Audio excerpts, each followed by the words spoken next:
지난주에는 날 때부터 맹인으로 살아온 자가 예수님을 만나서 눈을 뜨게 된 일을 보았습니다.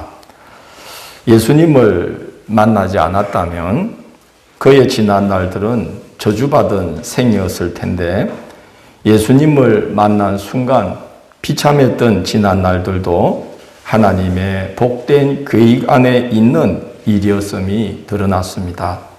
예수님은 이렇게 우리의 과거까지도, 우리가 어떻게 할 수 없는 과거까지도 사망에서 생명으로 옮겨진 바가 되게 하는 은혜를 베푸시는 분입니다. 요한복음 5장 24절에서 예수님은 그 은혜를 이렇게 약속하셨어요. 내가 진실로 진실로 너희에게 이르노니 내 말을 듣고 또 나 보내신 이를 믿는 자는 영생을 얻었고 심판에 이르지 아니하나니 사망에서 어디로? 생명으로 옮겨졌느니라. 그렇게 말씀하셨어요. 과거는 우리 힘으로 어떻게 할 수 없는 정말 사망 같고 돌아보기도 싫은 과거일지라도 하나님이 역사해 주셔서 예수님 만나게 하시면, 그가 우리에게 은혜 베푸시면 그 어두웠던 지난 날들도 다 하나님의 계획 안에 있는 것이 되게 해주셔서 복된 일들의 씨앗이 되게 해주신다는 거예요. 그래서 사망에서 생명으로 옮겨진 바가 되는 거죠. 참 비참한 이 맹인이지만 그 지난 날들은 돌아보기도 싫은 날들이지만 예수님을 만나는 순간 그 모든 지난 날들은 하나님의 생명의 역사를 위해서 다 준비되었던 과거였던 거예요. 그래서 사망에서 생명으로 옮겨진 바가 되는 은혜가 그 맹인에게 열렸습니다. 예수님은 그 맹인의 지난 날들을 부르심을 받기 위해 준비된 상황으로 보셨습니다. 그런 상황이 아니었다면 그도 다른 유대인들처럼 이런저런 이유로 예수님의 부르심을 거부했을 것입니다. 그러나 그는 너무 갈급했기 때문에 예수님에게 그의 눈을 내어 맡겼고 예수님이 말씀하신 대로 실로암 목가에 가서 눈을 씻었습니다. 우리도 그렇죠. 하나님께서 조성해 놓으신 여러 환경, 여러 이유가 아니었다면 이 신앙의 길로 부르실 때 응답하지 못했을 것이고 이 신앙의 길을 계속 걸을 수가 없었을 것입니다. 부르심에 응답게 하심도 주님의 은혜요, 부르심을 따라 믿음의 길을 계속 걸을 수 있게 하심도 주님의 은혜입니다. 우리에게 어려움을 주셔서 부름에 응답케 하시고 우리 마음에 찾아와 경고하시고 재촉하시고 깨닫게 하시고 위로하시고 많은 이들의 중보 기도와 성도의 교제를 통해서 힘을 내게 하시고 여러 환경, 여러 이유, 여러 조건들을 조성하시며 우리의 걸음을 지금까지 견인해 주셨어요. 로마서 8장 30절은 그 은혜를 이렇게 증거합니다. 미리 정하신 그들을 또한 부르시고 부르신 그들을 또한 어렵다 하시고 어렵다고 해주신 그들을 또한 영화롭게 하시느니라. 그래서 우리의 길은 죄인을 당신의 자녀로 부르시고 자녀답게 세워지도록 끝까지 견인해 주시는 주님의 은혜 때문에 우리는 이 길 가운데 승리할 수가 있는 것입니다. 이 맹인은 고침을 받은 후 자신을 고친 이가 예수다 하고 증거하면서 다녔습니다. 이 일로 인해서 바리새인들과 논쟁이 붙었는데 바리새인들은 맹인이었던 자가 예수로 인해 눈을 뜨게 된 것을 똑똑히 보면서도 그의 증언을 더 이상 듣지 않으려고 그를 쫓아냅니다.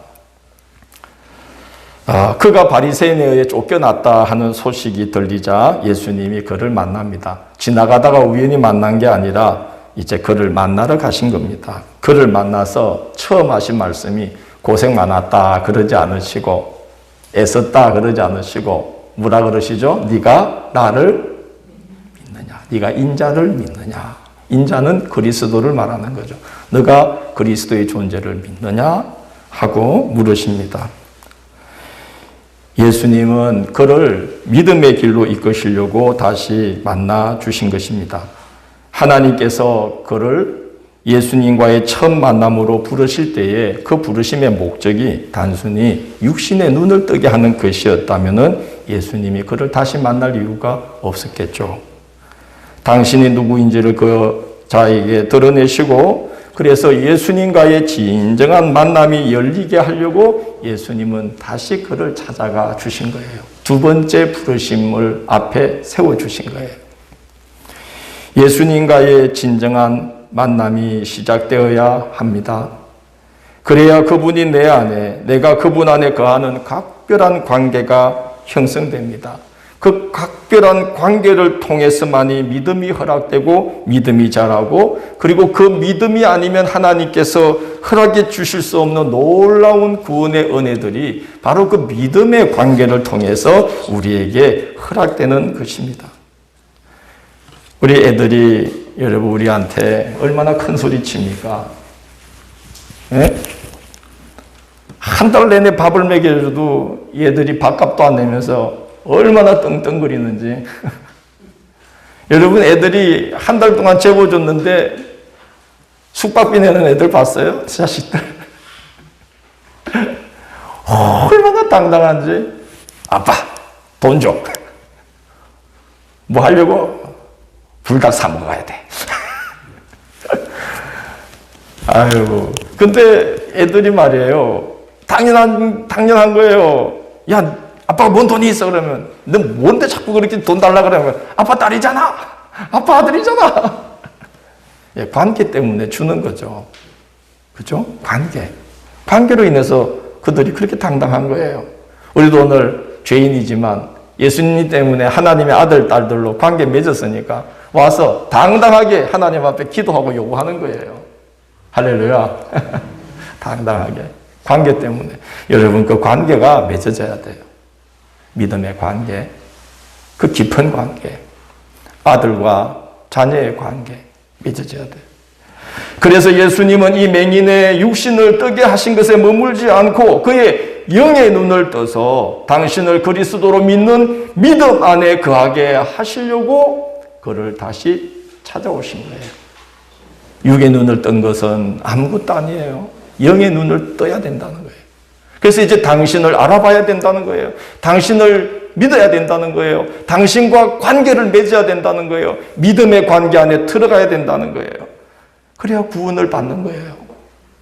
누가복음 17장 11절 이하에 보면 10명의 나병 환자가 길을 가던 중에 예수님을 만났습니다. 우리를 불쌍히 여기소서 하며 고쳐달라고 했습니다. 예수께서 가서 제사장에게 너희의 몸을 보여줘라 그랬습니다. 이 10명의 사람들이 예수님 말씀 듣고 제사장에게 몸을 보여주러 가다가 보니까 병이 다 나았습니다.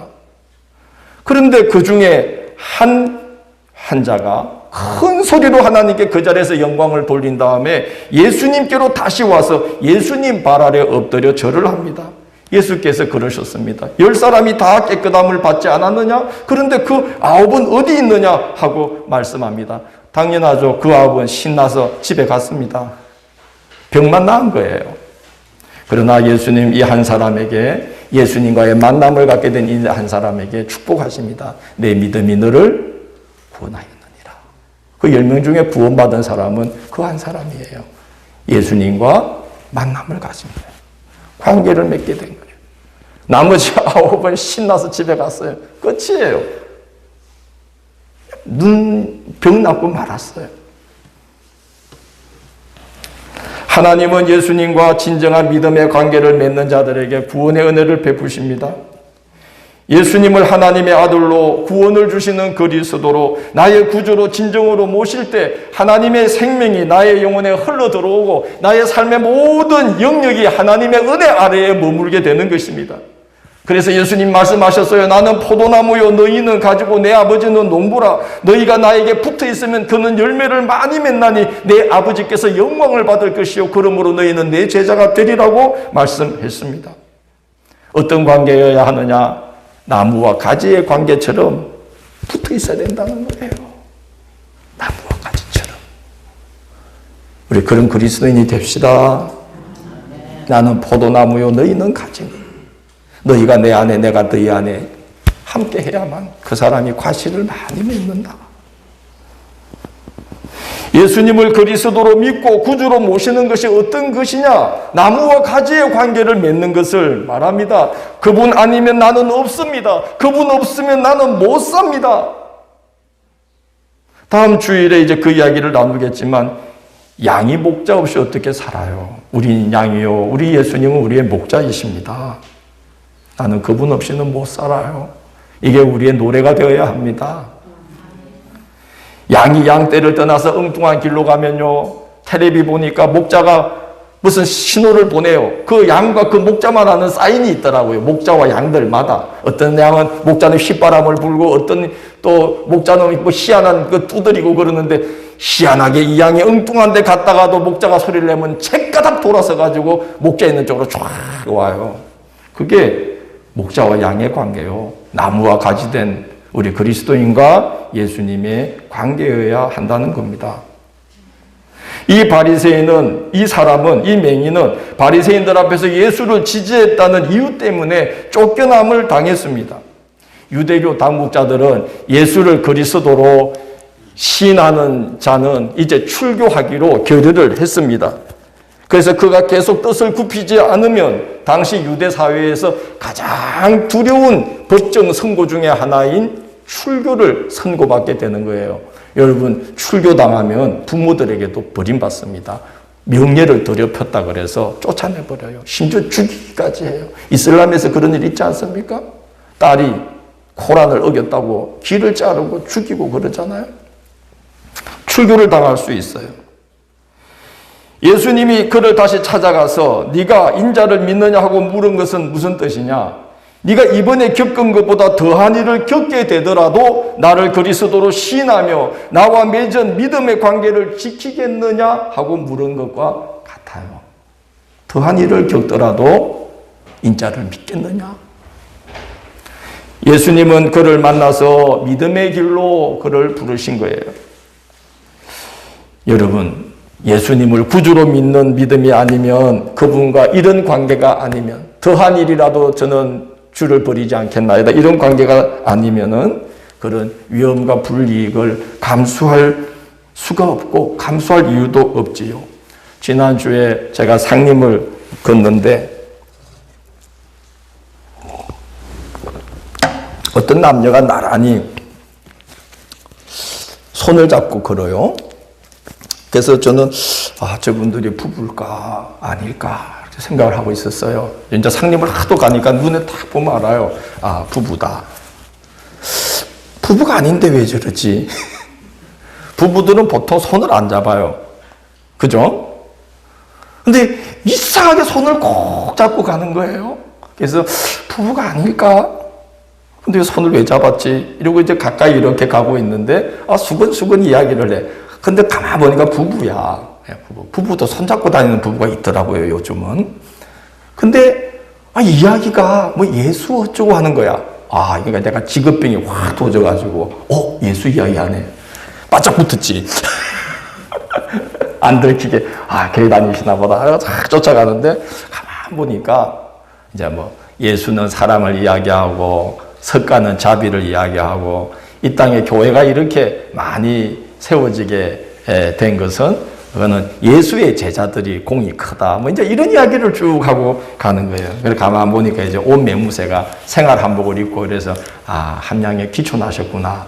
저도 이제는 뭐 딱 보면은 기촌하러 오신 분, 여행 오신 분 다 구분을 해요. 기촌하러 오신 분 같아요.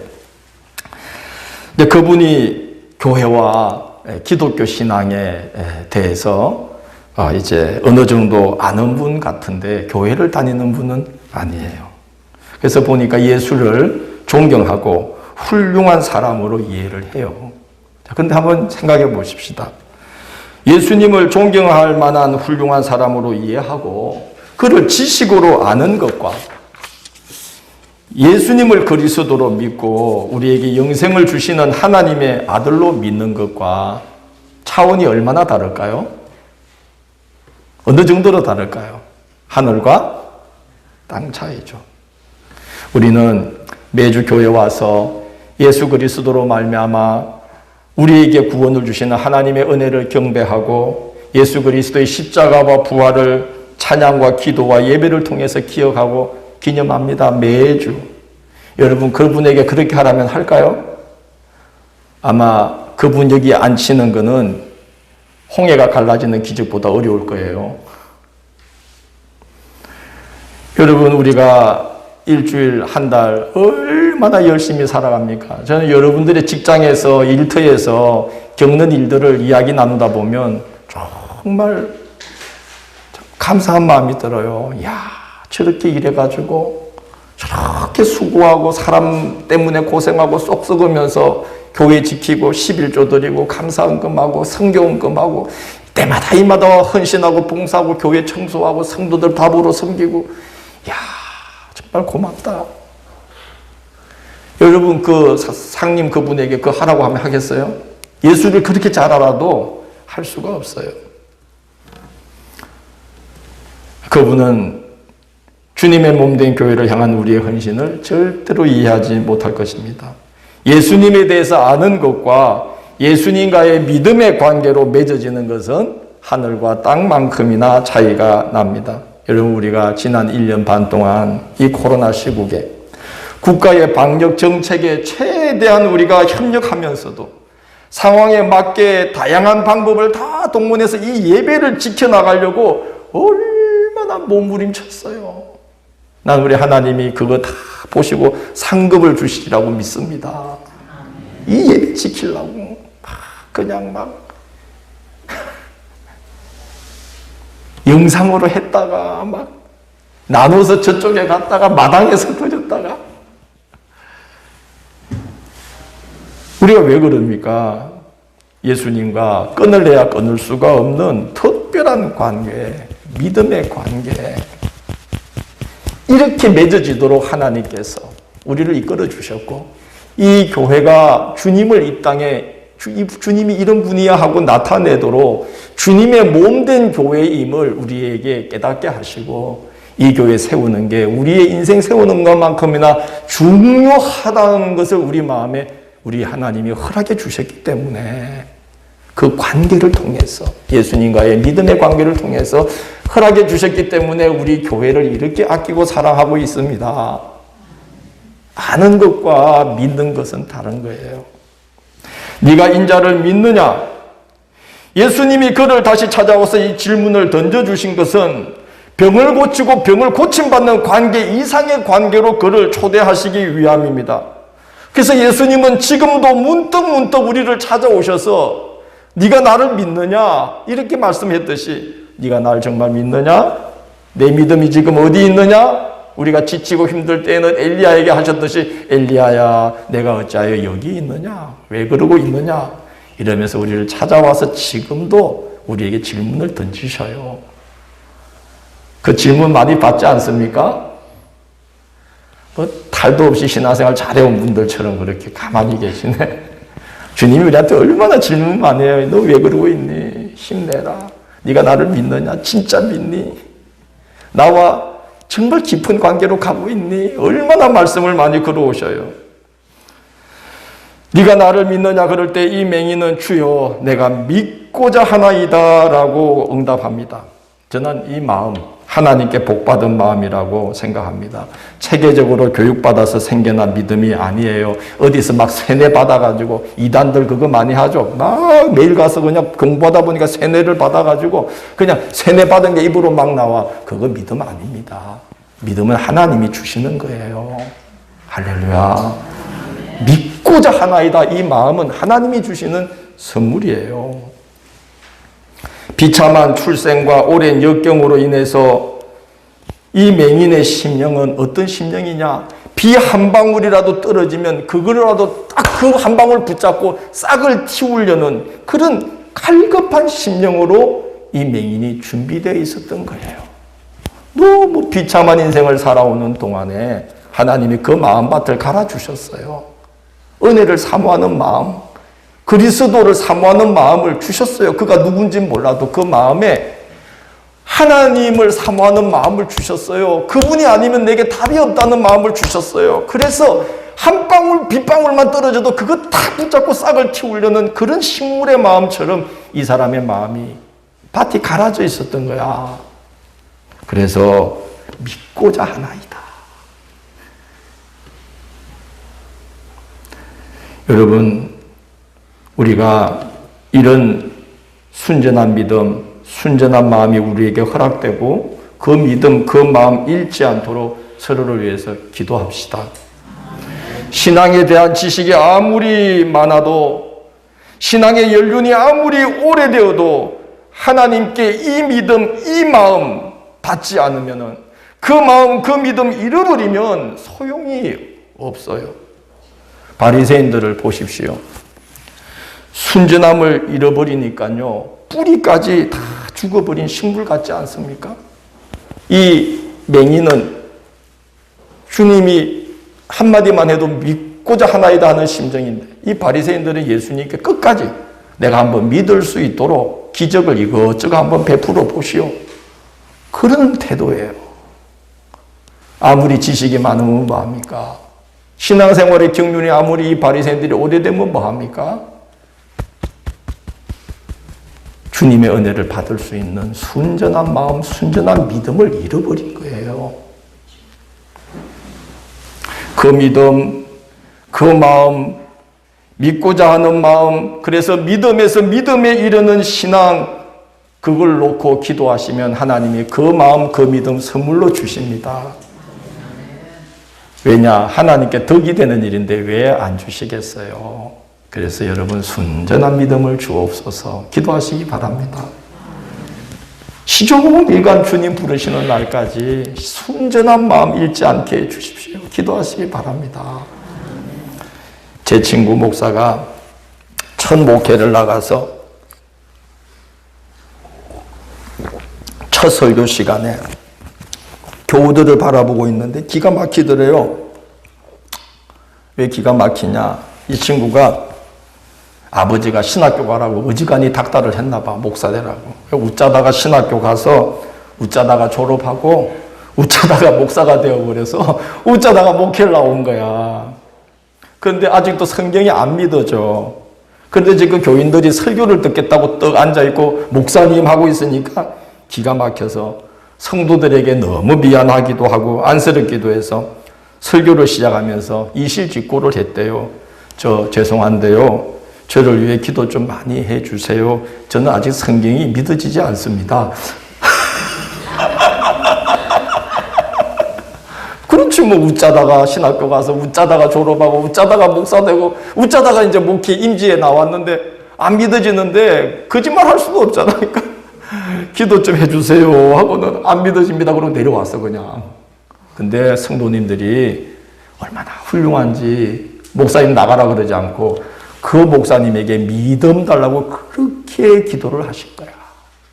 우리 목사님 믿음 주옵소서. 그리고 이 목사도 너무 답답하니까 바닷가에 나가서, 바닷가 교회였어요. 바닷가에서 믿음 달라고 막 기도한 거야. 하나님, 내가 믿음이 없이 어떻게 내가 설교합니까? 근데 그 목사님 못지않게 기도한 분이 있어. 누굴까요? 사모님이 얼마나 기가 막히게 해서 아니 저 양반이 저런 인간이었나? 믿음이 있는 줄 알았는데. 그래서 이제 사모님도 또 이제 죽기 살기로 기도했네. 믿음 주세요. 어느 날 이 목사님이 성경을 펼쳐서, 성경도 이제 좀 알아야 되니까 계속 읽는데 성경을 딱 펼치는데 정말 성경에 기록되어 있듯이 말씀이 살아서 역사하듯이 말씀이 확 다가오기 시작하더래요. 여러분, 그런 경험이 있으시면 좋겠어요. 우리가 처음에는 말씀을 내가 읽어요. 근데 말씀을 계속 읽다 보면 말씀이 나를 읽어요. 감찰하시는 거야. 말씀이 내 안에 들어와서 말씀이 CT를 찍듯이 내 영혼을 착착착착착 감찰하셔요. 이렇게 말씀이. 그래서 이제 말씀 앞에 딱 서면 내가 읽는 게 아니라 말씀 앞에 내가 나를 이렇게 비추는 거야. 제가 매일 성경 통독 영상 올리잖아요. 그게 왜 시간이 많이 걸리냐면 다 아는 내용이지만 그냥 내가 영상 찍어서 올릴 수 있지만 내가 내 하루를 보고 내 삶을 말씀 앞에 세우는 거예요. 그래서 오늘도 이 시간 내가 주님 만나고 싶습니다. 주님 나를 감찰해 주세요. 말씀으로. 그리고 서는 거죠. 그러면 정말 말씀이 내가 말씀을 읽는 게 아니라 말씀이 나를 읽어요. 항상 그런 건 아니고요. 저도 막 어쩔 때는 막 귀찮아가지고 빨리 때울 때도 있고 그렇지만 솔직히 그러나 대체로 말씀이 나를 읽어주셔요. 여러분 그런 경험들이 열리기를 축원합니다. 그러면 말씀 보지 말라 그래도 자꾸 들여다보게 돼요. 말씀이 나를 읽어주시는데 얼마나 고마워요. 말씀이 들어와가지고요. 내 영혼 나무결이라고 치면 마음의 결 사이를 들어오셔가지고 막 쓰다듬으면서 위로해 주시면서 치유도 해 주시고 눌린 부분은 펴주시고 굽어진 부분 높여주시고 높아진 부분 낮춰주시고 이러면서 말씀이 나를 다 수술을 해 주셔요. 이 친구에게 이제 그 세계가 열린 거예요. 할렐루야. 말씀이 살아서 막 역사하고. 여러분 바울 사도가 그 율법주의자가 지식으로 믿던 자가 십자가 부활을 깨닫고 나니까 이게 세상에서 가장 고귀한 지식임을 알게 되니까 이거 외에는 다른 모든 것을 알기를 원치 아니하고 이 모든 것을 뭐처럼 배설물처럼 내가 여기노라 할 정도가 되었는데 이 친구 목사에게 그런 변화가 일어난 겁니다. 신학교에서 철학적으로 이론적으로 사변적으로 문서비평, 본문비평, 역사비평하면서 사람의 생각으로 맞다 아니다 따지던 것으로는 알 수 없는 세계가 열린 거죠. 믿음의 세계가 열리는데 그냥 성경이 통째로 믿어지더래요. 통째로. 믿으려고 하는 게 아니라 그냥 은혜가 되더라는 거예요. 이게 바로 하나님을 인격적으로 하나님을 존재 대 존재로 마주치게 되는 거예요.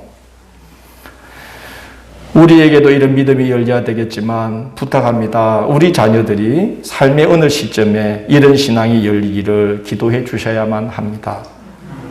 애들에게 믿음을 강요하기보다는 기도해 주셔요. 믿음 얻기가 어렵습니다. 애들은 믿기가 어려워요. 창세기 1장부터 안 돼요. 애들은. 진화론 창조론 딱 막혀가지고 안 믿어져요. 기도해 주시기를 바랍니다. 여러분 믿어야 사랑하게 됩니다. 믿어야 헌신하게 됩니다. 믿어야 내 존재를 다 바쳐서 신앙의 길을 걷게 됩니다. 이게 믿음으로 와 닿아야 내가 하나님 영광 돌리는 자녀 되려고 열심을 다해서 지혜를 다해서 살아가게 됩니다.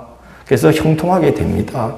믿음의 관계를 가질 때에 그 믿음을 통해서 주시는 하나님 관계를 통해서 주시는 선물이 우리 자녀들에게 막 쏟아져 부어 들어옵니다. 그래서 여러분 인류대학가 해달라고 기도할 게 아니라 믿음 얻게 해달라고 기도하시면 나머지는 저절로 되는 줄 믿습니다. 지가 알아서 해요. 믿음 딱 들어오면 지가 알아서 해요. 그러니까 아이들 마음에 이 맹인과 같이 믿고자 하나이다 하는 순전한 믿음, 순전한 마음 심어주세요. 여러분 그 기도 해야 됩니다. 그게 자녀를 위해서 기도 뒷바라지 하는 거예요. 믿음, 순전한 믿음이 아이에게 열리게 해 주옵소서. 여러분 이 바리새인들은 순전한 믿음, 순전한 마음 잃어버렸잖아요. 오늘 예수님이 여러 말씀, 여러 기적으로 그리스도임을 나타내 주셔도 예수님이 오늘 한마디 하시니까 저 사람이 우리를 맹인 취급하나 하면서 끝까지 예수님을 조롱하고 비웃습니다. 죽어버린 마음입니다. 이건 산 믿음이 아닙니다. 성경이 아무리 머릿속에 가득 들어있어도 죽은 믿음입니다. 생명의 역사가 일어날 수 없습니다. 여러분 우리가 이런 자리에 이르지 않기를 원하고 부르심의 목적은 믿음으로 살게 하시기 위함이에요. 뭐 눈을 뜨거나 현실적인 어떤 목적을 이루거나 그것보다 더 중요한 것은 믿음으로 살게 하시기 위함이다. 그래서 여러분 믿음 얻기를 기도하고 이 순전한 믿음 잃지 않게 해달라고 늘 기도하면서 우리 주님과 믿음의 관계 안에 견고하게 세워져서 그 관계를 통해서 주시는 한량없는 은혜를 누리면서 이 신앙의 길을 생명 있는 모습으로 살아가시며 많은 열매를 맺으시는 주님의 제자들이 되시기를 주의 이름으로 권면합니다.